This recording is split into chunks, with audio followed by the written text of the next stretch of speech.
Work. Okay, let's make sure it hits Facebook a minute. See if I can share it too.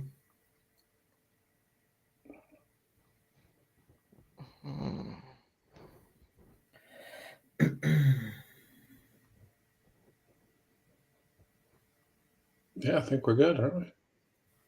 I'm Yeah. looking right now. Yep. We are live.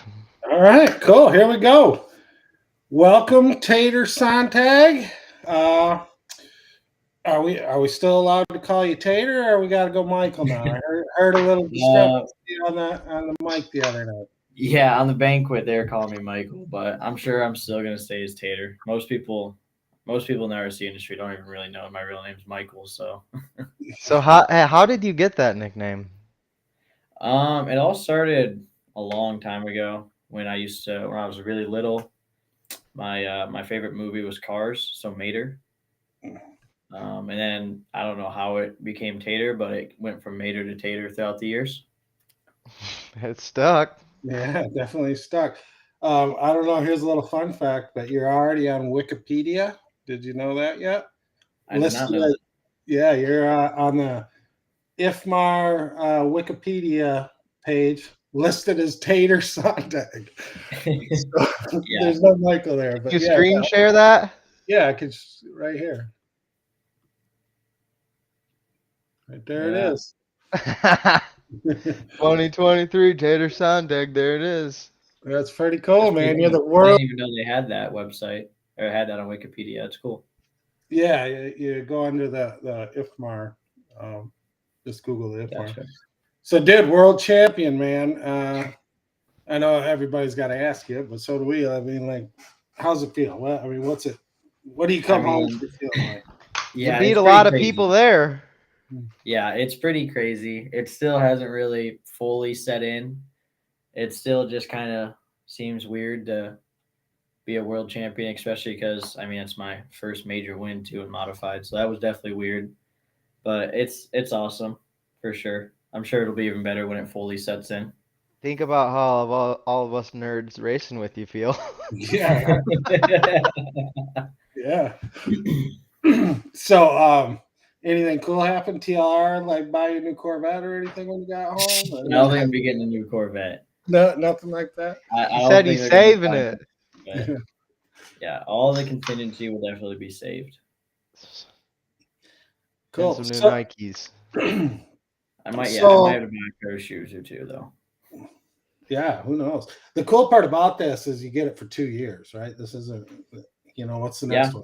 Australia. yeah, I'll be the reigning champion until 2025 in Australia. Oof, that'll be cool. That's awesome. Yeah, that's a long plane ride. Yeah. How much practice did you get in Arizona before the race? We flew out there on a Tuesday morning super early, so we had all day Tuesday, all day Wednesday, and all day Thursday out there. Okay. Hmm. So, So like, Tater, I know a lot of, uh, we all know you. We've raced with you for a lot of years, but throw it out there. Where did it start? Where did you get? When did you start? And maybe some of your other accomplishments. Just kind of let people that just met you this weekend on the big race here give them a little history. yeah, I mean, I've been racing for 10 to 12-ish years, somewhere in there. I've pretty much been driving RC cars my whole life, ever since I was able to hold a radio on my own. Other than that, I mean, it all started my when I started racing was when my dad opened AMS. You guys or Scott, you used to go there. Yeah. I went there one We time when I was like 14 and raced an E-Revo, and I think everybody hated me. probably yeah, Yeah. that's probably the first actual track I raced at. We were open for like 9, 10 years, something like that. So that Got a was more or lot of less where time in the dirt. Yeah. yeah, yeah, definitely miss it at times, but other times it's nice. Definitely sucks. I don't have a track 5 minutes from my house anymore, but So you like dirt or carpet more? Dirt's a grind, probably huh? probably dirt. Carpet's more of a grind than dirt Really? is. Carpet's a lot more work to make sure your car's. I mean, it's also when you crash on carpet, especially in modified, you explode your car too. So it's a lot of Yeah. work. I'm about to build a mod car. That is Yeah. scary. Yeah. It is very. Walls and limitless are no longer safe. No, nor is the driver's stand. What was your first big win? My first big win was probably when I won stock two wheel nationals at Mimi's in 2017. That was that picture I sent you earlier. Yeah, that was one of the pictures from that weekend. It was in our group chat. Yeah, I won stock two wheel. Yeah, Is that this one. the picture? Is that the picture? Yeah, that's from Mimi's. That And car then- is actually shelved. That car is sitting right in front of me too. Oh, no kidding. That's Yep. cool. Was that 17.5 back then? Yeah, that was 17.5 two wheel, and then I won. I think it was 13.5 stadium truck. Then I don't. It might have been 17.5, but I won two wheel and truck that year. And I That's believe Drayton won four wheel. And then didn't you go back to back? In stadium truck, yeah, I won truck again in 2018. Wow. That was at Hobby Action too, actually. And what were you, like 11 or 12? Yeah, somewhere in there. I think I was. I mean, that was 5 years ago. It was 2018, so 11. That's cool. So a lot of people, obviously, I got the experience to go to the beach line race in Florida last year, the big event there, but a lot of people obviously have not yet, and maybe they will in the future. So I just kind of want to run through the week, just how it starts. I know you got there Monday. I already covered that. You get a couple of days of practice. Oh yeah, how long before the race did you know that you couldn't use Phantom? Oh yeah. I knew that pretty early on. Did you practice with it a lot? Yeah, so when we flew out to Arizona, I started with all Phantom electronics in, and then once I got comfortable and felt comfortable with everything, then I switched over to the Hobby Wing stuff and tried to get it as close as I could to what I normally run. Yeah. So, how were you right away? Like when you first started practicing, did you feel good, or was it, or were you had a lot of work to get your car right, or? Yeah, I mean, when we first showed up for the practice a couple weeks prior, it took a lot of work. We spent all 3 days pretty much just focusing on two wheel. Four wheel was pretty good right off the start. We didn't focus too much on that, but two wheel we put a ton of time and effort into. I went to dirt burners 4 times after we came back too, just trying to get as much pace out of it as I could and try to figure out everything. But once we got to the actual race, even from the first practice, everything felt pretty amazing. Honestly, I think I when I came off the stand, I told my dad, I'm like, wow, that's not really what I expected at all. Because I mean, we were watching the races before, and they were just all doing donuts and could barely hang on, but my car felt super solid from the start of the weekend for sure. So you get down there and you didn't realize that you couldn't use your Phantom stuff, huh? I did. I knew I couldn't. Oh, okay. Yeah, so I practiced at home and when we flew out to Arizona for practice with. Now your most track that you were practicing at home for that race was Dirt Burners? Yeah, Dirt Burners is the main place that. That's really all we have around here for clay, right? Yeah, that's the only clay track that I know of. Fun Park down in Indiana, but that's a couple hours for me. And is that where you're going to the race in Indiana? No, that's Hoosier Hobbyplex. Hoosier Hobbyplex. That's like 6.5 hours. That's cool. And that's your next race, right? That's this weekend? Yeah, INS 13. Okay. So how was the track throughout the week? Like from Monday when you started practicing, was it constantly changing or does it stay pretty consistent?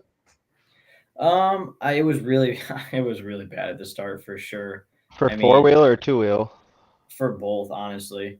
It definitely progressively got better. I'd say by the end of the first day of free practice for two-wheel, it kind of stayed about that same. We were starting to get into low 19 areas. So I'd say the grip level on the end of practice day was pretty similar, but it also depends. Like excuse me, we only got for two wheel, we got 6 sets of tires for all of practice and qualifying. Then you got one extra set for the A main. So it also depended on how new or old your tires were. I personally thought that the best runs on the tires were second and third run.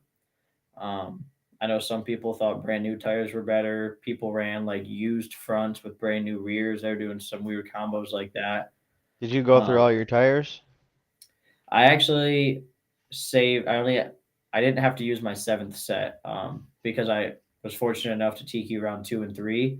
I didn't have to worry about rate Q4. Q4, I ran like a fifth run set of tires and just kind of didn't really care because I knew I had 2 TQs and I was pretty much most likely going to start first or second at that point. So I just saved throughout for Q4 and controlled practice 3 the next morning. I just ran old tires and just saved them. So I kind of seen that in the awards banquet, their tire program. Have you ever had to do like that before? Like they took your tires right after the race and you couldn't. Yeah. And your Yeah, cars. Yeah. Check your car after the race. So two-wheel drive, it was only spec rear tire and it was open front tire. So I chose to run the Proline MC Bald Eagle front. Yeah. Whereas I think almost everybody else at the event either ran AK Slick or AK Void front. Mhm. I was the only one to run a different company's tire. But for the rears, yeah, you went up there with no rears on your car. You'd put your wheel, they'd give you your box. You take whatever set number you wanted out, put them on, go set ride height over there, go straight to line, and then when the race was over, you had to park in a certain corner. The officials came and got your car. When they grabbed your car, they'd take it through, they'd weigh it, they'd check the width and everything again, make sure you didn't change anything when they didn't see. They'd make sure your tires have the sticker on them. All of the tech tires have these stickers on them with your number. You can see it right there. The number is Look at those 27. Avid nuts. Those look good. Yeah. Yeah, they're pretty sweet. Shout out to those guys at Avid. They make some dope stuff. Those nuts look cool. Yeah. One of the questions in the discussion was, did you put holes in your tires or no holes? Yeah, so I use the same program I always do. You probably won't be able to see on camera, but I do the 2 holes in the rims that have like the dimples for you to punch out. Yeah. And then I do 2 quarter-inch holes in the rubber as well. Okay. Yeah, That's just kind of my standard thing that I always do. There was a limit to as big as you can make the hole in the wheel. I think it was 6 millimeters. So what do they tech after the race? Like I heard on the announcements, they're like, let's get those cars to tech. Yeah, Don't you so race after mod? every race, yeah, so every single car got weighed. They made sure your wing was legal because you have certain parameters of the wing size. They made sure you had tech tires on your car and stuff like that. But that was just the main tech. And then after I won, they took my motor out of my car, stuff like that. They took the motor out, took the rotor out, pretty much teched everything possible. They even, for some odd reason, I don't know why they do this, but they also cut the tire open. Oh, I'm not sure why they did that, but I noticed they did that too in tech.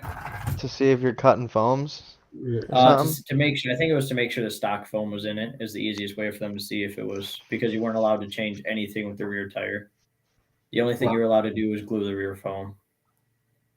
Wow. Yeah, that's good to know because there's freaking 18 of us from Limitless going to that Cleveland race. Yeah, Cleveland. That's spec tire.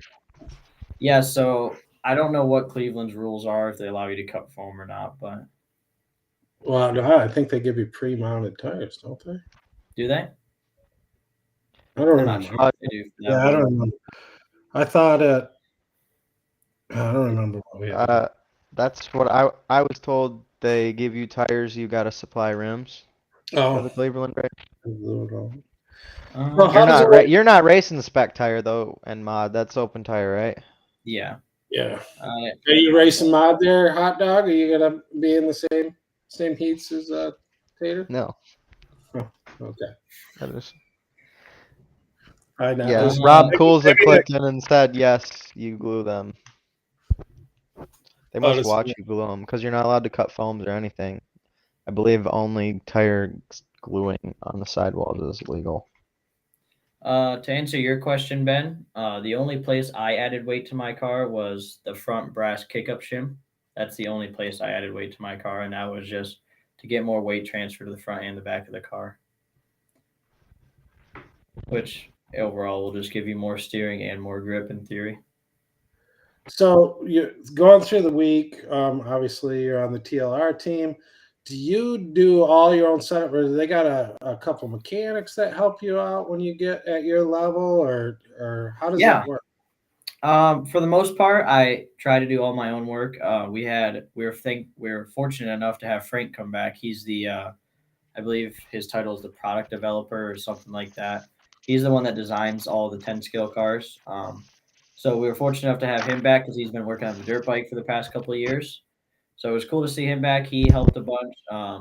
He helped everybody. That was kind of his thing. He went around and made sure all of our cars were good, made sure we were ready for our races and everything.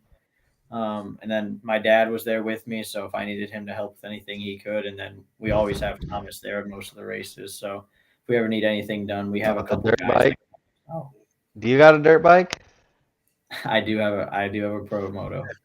Yeah, we're gonna have a pro moto race Yeah, yeah, at we the got Down and Dirty compound. finally got him at Limitless. So I actually stole Scott's today. It's in my car. yeah, thanks. I haven't even seen it yet. So then, what? You got 3 days practice. You got what? A couple, a day of seating Thursday, probably, or qualifiers. For what? For Worlds or? Yeah, for the worlds. So the two-wheel schedule was Wednesday. We went there, and that was tire gluing only day. So we went in there, we glued our tires, bled our shocks, made sure our cars were ready and whatnot. Um, and then Thursday was there was three. Let me look at my notes. Actually, I had it all written out. Um, Thursday we had 4 free practices. So those are just like no times were saved or anything. They're just open practice, pretty much by heats. And then there was 2 rounds of controlled practice. So that was the seating round. So there's 2 rounds of seating. And then Friday morning, a lot of people didn't understand this one. There was a 3rd round of seating. But how it worked is from your first 2 rounds of seating, you seated into your race number. So like heat 1, heat 2, heat 3, etc. But on Friday morning, when we did the last round of seeding, it was to seed your order in that race. So like say you seeded 10th in the A sort, then you did a 5-minute qualifier to determine where you start in the actual qualifying. So if you won that heat, you started first instead of 10th now in qualifying. Oh, So it was like a seeding round inside of a seeding round. so a ton of racing though, a lot of drive time. Yeah, for sure. We had to track a total of, let me see. There's 4, 6, 7, 8, 9, 10, 11, 12, 13, 14, 16 times with each car. If there was anything you could go back and change, what would you change? Drive better in 4-wheel.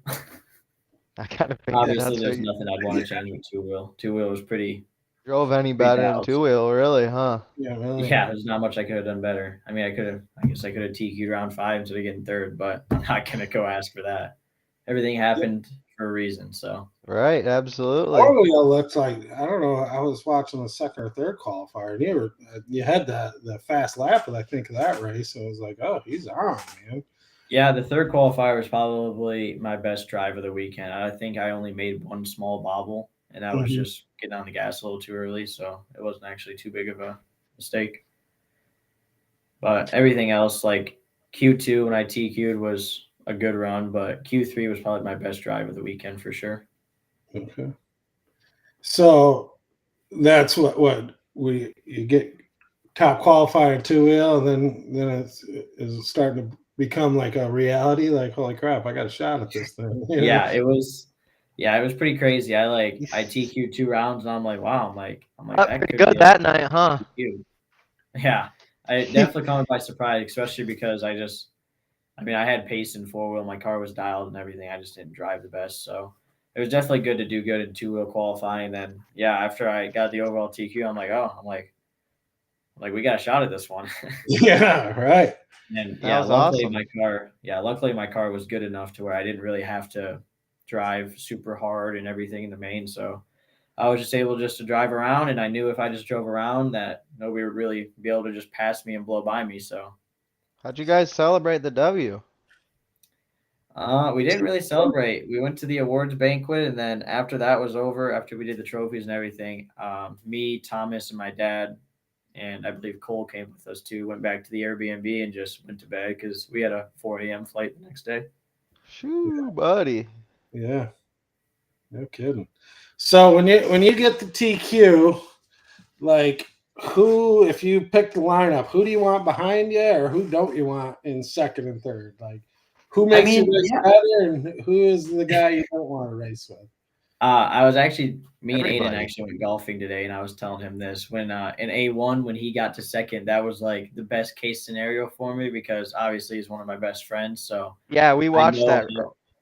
yeah, I know how Aiden races, so I know he's not going to hit me and stuff. Right. So I know he's not going to hit me, and I know he's going to race me with respect. So Me and Craig were um, watching that race at Limitless, and we were watching you and Aiden, and right when Aiden got behind you, I'm like, they'll be all right. They're just gonna do their thing.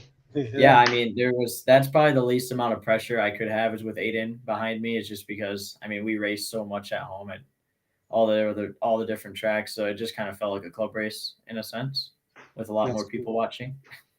A lot. You get a chance to practice with a lot of those guys, right? With Dakota. Yeah, yeah, Aiden. it's pretty fortunate enough. Aiden lives 30 minutes from me, so we go and practice a lot. Dakota doesn't live too far away. He comes up and runs with us every once in a while. Yeah. So what's your biggest challenge or fear going into like any race? Yeah, dude. I want to like your Um, nerves. What do? You win the TQ. You got 24 hours to get ready or whatever. Like, yeah, I mean, I was definitely pretty nervous. Oddly enough, this weekend or like at Worlds, it was probably the least amount of nerves that I felt just because I had so much confidence in my car and my driving and everything. I pretty much knew that if I just drove around for 5 minutes that nobody was really going to pass me. So, um, it's a good way to think about it. yeah, I mean, I had a lot of confidence in my car. I knew I had probably the best car in the building and I was driving really good. So I knew that if I just drove around, nobody was just going to catch me and blow by me. So What's up with the that helped a blinking? lot with the nerves for sure. How Well, about yeah, the blinking? what blink? I definitely don't blink when I drive. I'm very guilty of that. For 5 minutes? Yeah, my eyes But water he during comes off every. looking like he's crying every time. Yeah. Yeah, my eyes water during every race. I actually do. I take eye drops before 8 scale races. Those are the kind of challenges and fears I'm talking about. Like, Yeah. what if I don't blink and my eyes are stuck open the entire time? Yeah. I never had that happen. I've never had my eyes get stuck open. But 8 scale races, I take eye drops beforehand just to try Yeah, to make those sure my nitro eyes don't races dry. got to be tough. Yeah. That's Yeah. 4 minutes, I dude. always like when I'm going down the straightaway. The straightaways are so big at most 8 scale races. I'll tell myself to blink, so that helps. But still, Yeah. a lot of the times it's 45-second lap time, so I'm going a minute without blinking. Still pretty rough on your eyes. Well, there you go, hot dog. That's what you need to start. Maybe that'll make you faster. Just You can tape your eyeballs open. Tape your eyelids up.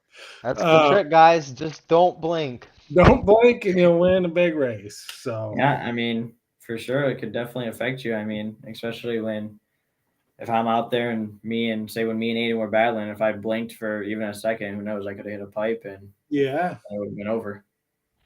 that's crazy. That's nuts. Crazy way to look at it. Yeah.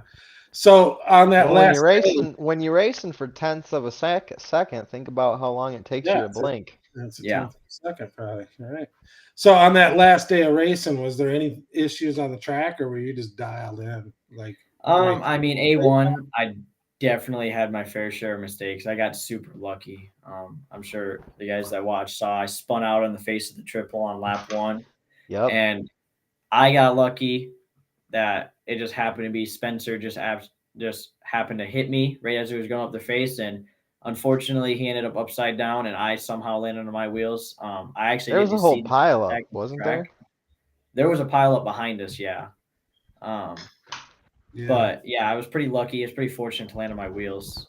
It definitely sucked that Spencer didn't, but Did they layout between 2 and 4 wheel? Yeah, they did. They did a pipe change and they added a double after the middle triple. Rob asked what one was your favorite. Yeah, I definitely like the 2-wheel layout more. Even from the first laps around the track, it just had a really good flow.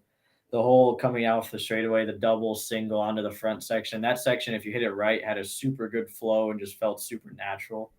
But it was definitely hard to like the infield was super technical, trying to go 180 into a roller into whoops. Like it was super technical in the infield for sure, but it had a really good balance of technicality and just open track to where you could actually race each other cleanly and it wasn't too many mistakes happening between drivers. That's cool. So, I mean, obviously, huge win. Everybody has seen that video of the stand afterwards, which was awesome. It Yeah. it actually Right. made my wife cry a little bit seeing that. And just I how, think Tater was actually crying that time. I was definitely crying.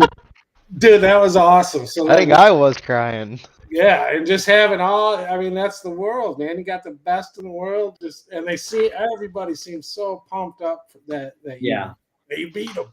You know, that Yeah, was I mean it's definitely pretty cool to have everybody you raced against. Like when Spencer came up, that was really cool. Like, I raced him all weekend for the TQ for the win and everything. And to show respect and everything makes it really cool too. I mean, I think every driver that was on the stand came up and gave me a high five or fist bump or some sort of appreciation. So that was cool for sure.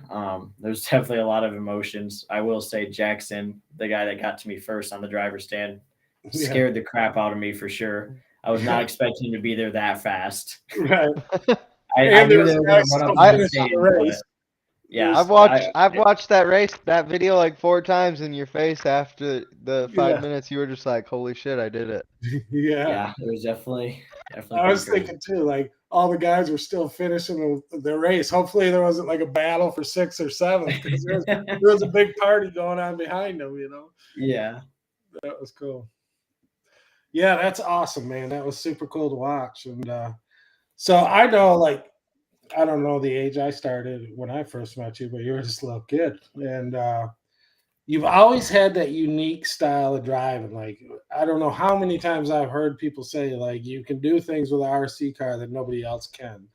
Or we'll have the fast lap on the track, and then you show up and you beat it by a second because you found a different line, or you find where do you think that comes from? Is it just practice, or is it something? Um, yeah, it probably mainly comes down to practice. I mean, a lot of the help with like line choices specifically definitely came from Dakota.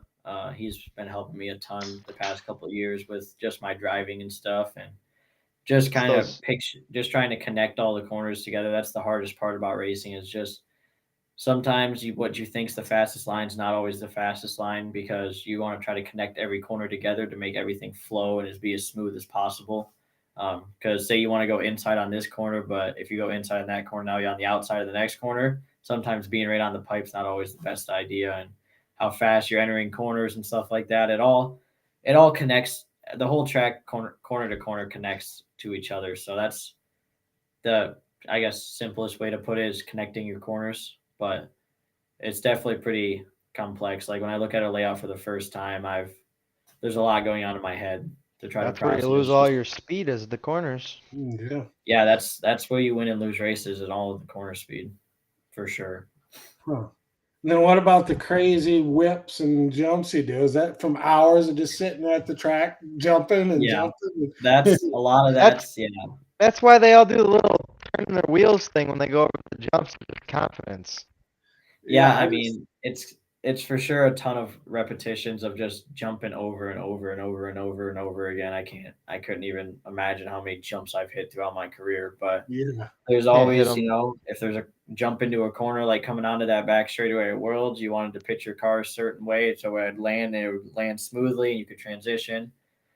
Jumping the front jump, you'd hit the double single coming off the straightaway and then approach that front tabletop. You'd want to whip your car around the corner, kind of get it set up before it even landed because you didn't have that much time and that much grip just to go. So there's Yeah. definitely a lot of little things that are just kind of like subconscious that we do that I mean, I don't most of the time I couldn't even tell you. I almost have to like go back and watch or think about it when I'm driving to try to explain it all. So where's your biggest focus at for the rest of the year for races? I don't really think. I mean, personally, I'm not gonna change anything in my program for the rest of the year, like what I do before races or anything. The way I'm gonna look at it going into all the other races is, I just want to race, and it just so happened to be the biggest one. Worlds. Yeah. I wouldn't Yeah, change it it. just What it just happened to be the big one. like location, I mean. What do you mean? Where do you You're cutting out Hey. pretty bad. You're cutting your out. next, Yeah, hello? there. That's you go. better. Like your next biggest race, like races for the season? Yeah. So I have a schedule. Schedule. On my phone. There you go. Yeah. So here I can pull up what I have for the rest of the year. Obviously, my next one is INS at Hoosier next weekend. But after that, I believe I go to After INS, I have Masters of Dirt and down in Myrtle Beach. That's October 18th to the 23rd. And then after that, we switch it up to 8 scale for the AMS, the Alabama Manufacturer Shootout. That's in November. And then the week after AMS is Florida Carpet Champs. So I'll be at that one too. That one's in Florida. And then to end off the year will be Cleveland in December. Cool. Well, if things go right, I'll maybe we'll be at Florida and Cleveland. I don't know. Yeah, for sure. Those are two Yeah, good it's races. pretty busy. I'll be at Cleveland for sure. I don't know about Florida. Yeah, you gonna be running mod class in Cleveland?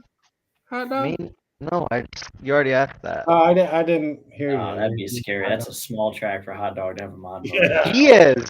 Boston is. Oh, I'm running open 40 plus, but I'll probably not put a big motor in it.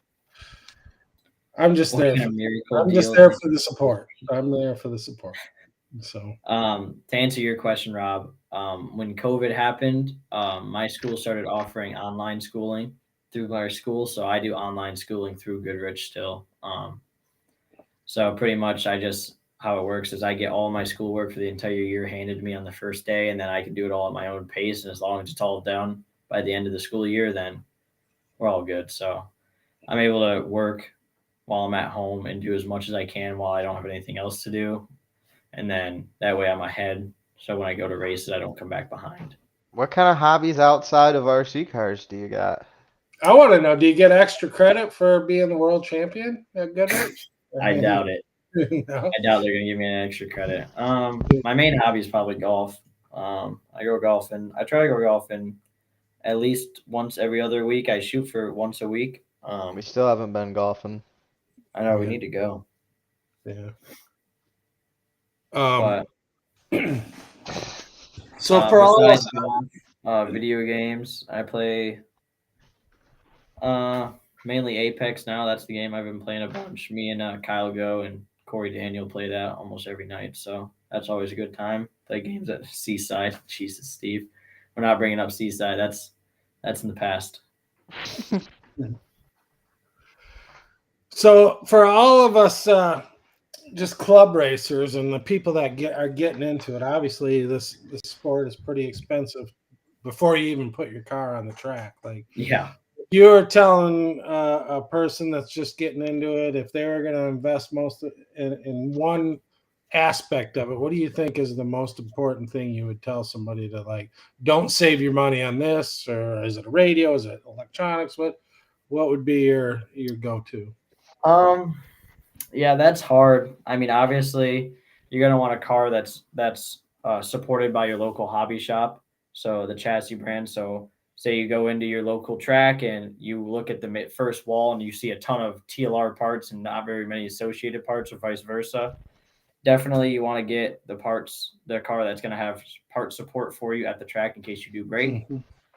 And then electronics is something I definitely would not cheap out on. I mean, if you have, say you find an off-brand servo that's $20, but it only lasts you, a week. Mhm. 5 weeks in, you're going to be $100 on servos. You might as well just bought the good one that's going to last you over a year. Yeah. Tell people that every day at Limitless.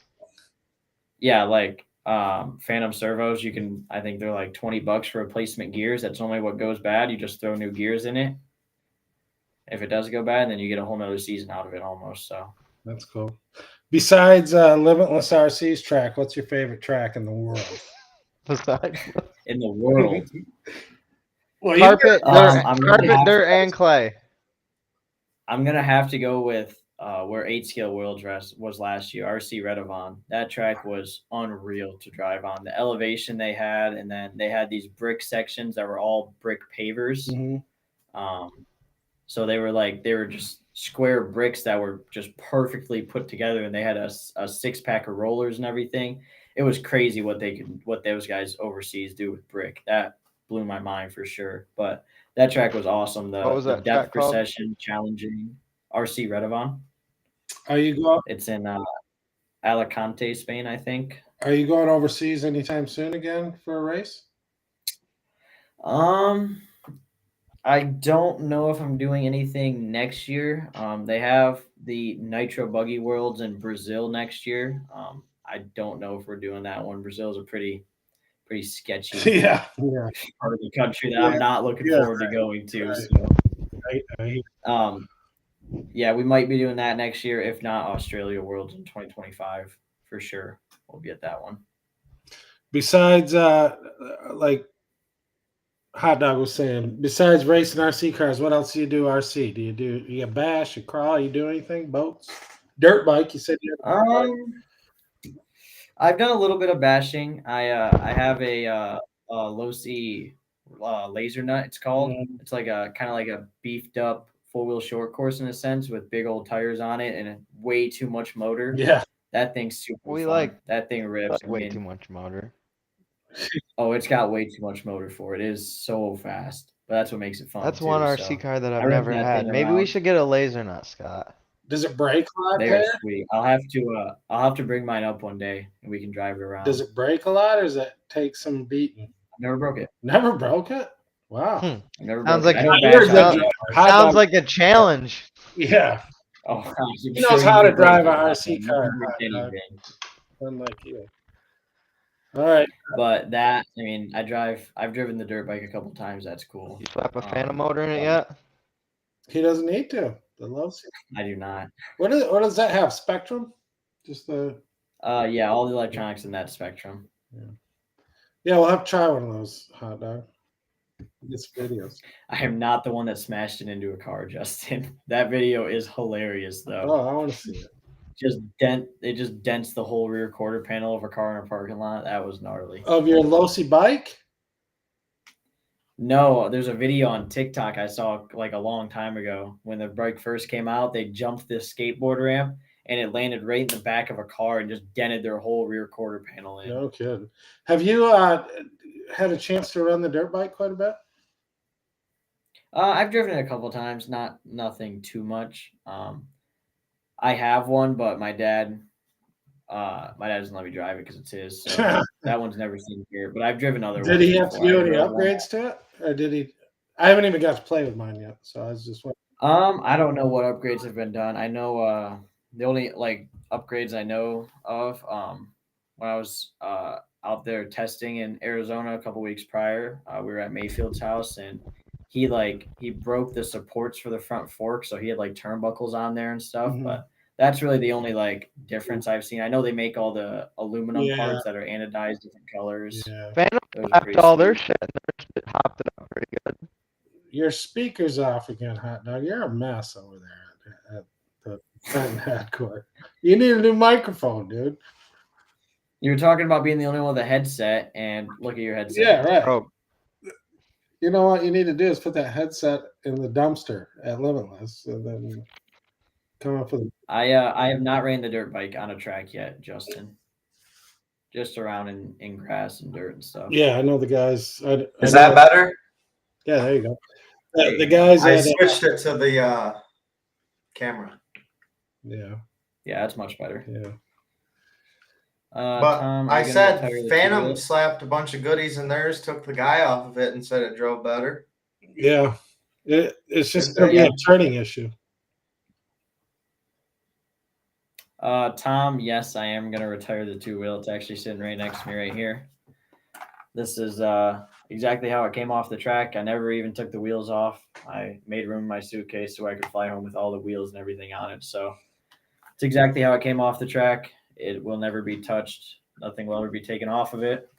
It will always sit on top of the trophy, and eventually we're working on building a... Even the transponder? Yeah, everything's still in it. No.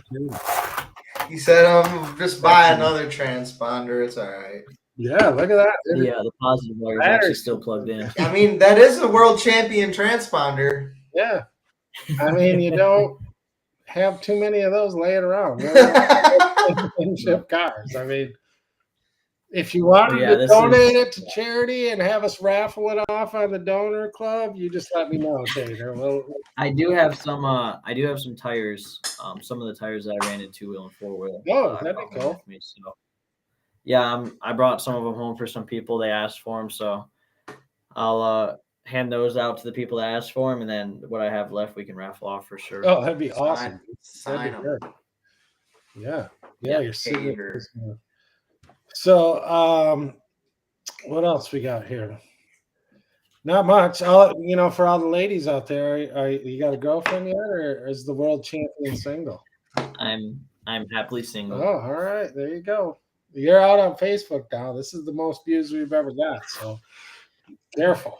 But I will be at Masters of Dirt, Brock. Yes. Of course, on this thing, who your sponsors? Who all sponsored you? Who helped you get where you are, and who you got to thank for all that? Yeah, I mean, obviously, all my sponsors. I wouldn't be able to do anything without them. So obviously, TLR, Phantom, Proline. Those are the main three. Horizon, RC1, Team Brood, Avid, Bradley Fine Line, MCAM Graphics, Limitless, DBX Films. I think that's all of them. I always wondered that about Bradley. Is Mom and Dad? Are they different? Mom and Dad. Are your bodies different? Definitely Mom and Dad. Are my bodies what? Does he paint a different paint job every time? Like, does he change it up every time, or is it just the same one over and over? Bradley's actually the best to work with. He's like super open to try anything. Like for this year for Worlds, we added the you can kind of see the flag in the back said there. We can hit Bradley up for a replica body. That's completely up to him. I don't know what his thing is for that. I think I saw him comment in here earlier, so he might be able to answer that one. But so I'll run a Tater like body. we changed since I started having Bradley paint for me. He changed up the gray a little bit. It's now like a mesh carbon fiber almost. Yeah. What body is and that? Then we changed it. This is the Proline Access body, lightweight. Do you think that's going to be the artwork on the new Elite car? I don't know. That's out of my hands. That's up to the guys at Horizon. I mean, it looks good to me. It looked good on the box, that's for sure. Yeah, I've definitely had a bunch of people come up and compliment the new paint scheme with all the white in it. It was definitely the hottest body at the track, for sure. Yeah, look good. Definitely pretty sweet. Bradley always knocks them out of the park for sure. Well, I'll tell you what, man. Unless Hot Dog's got anything else to add, we won't take up more of your time. Dude, when you're at those big races, I hope you know you got a huge crew here in Michigan. Always watching you. When you hit TQ the other night, dude, all the message boards were popping. Like, especially to have all the Michigan drivers in the top. That was really cool. But we're always we're always pulling for you while you're out there at those big races, and it's a blast watching you. And can't wait to see what you do next, man. It's fun. It's a good time. I appreciate it for sure. That's definitely a big thing too with racing is knowing you have people back home cheering you on, supporting you. Definitely keeps you motivated and driven to do good at the next one for sure. Eddie Goodrich just commented that he can donate a package of parts that was used on the car. So that's the guy behind Team Brood. So he does all my slipper plates, the magnesium parts, like the motor plate and stuff. So cool. Can I make those for just TLRs?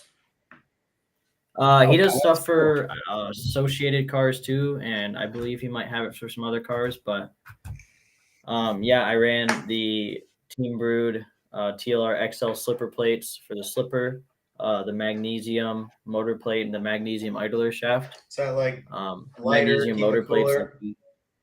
It's 8 grams lighter, and it conducts less heat too. So definitely big and very important towards the car. I mean, my car was super light all weekend at Worlds. I think it weighed 1480. So the legal limit's only 1474. So I was just above minimum weight. So cool. Well, congrats, man. World champion. I guess you can't really, I mean, I don't know if they got a universe race, but you're the world champion. You can't get much better than that. I guess you can do it two times Universe in a row. race. So that's Yeah, that'll be the plan come 2025 for sure. all right. Well, thanks for coming and talking to us and letting everybody know For what your sure. experience was. This is cool, man, and hopefully we can do it again pretty soon. Yeah, for sure. Definitely don't mind coming on here and doing some live videos. All right, cool. All right, well then we're gonna wrap it up. Unless you got anything, hot dog. You got anything good? We hammered it all. Covered everything. Nothing left. Got it all. Didn't miss anything. All right, cool. Well then we're out, guys. Peace out. Thanks for coming, Tater. Congrats. Yep, for sure. Thanks for having me.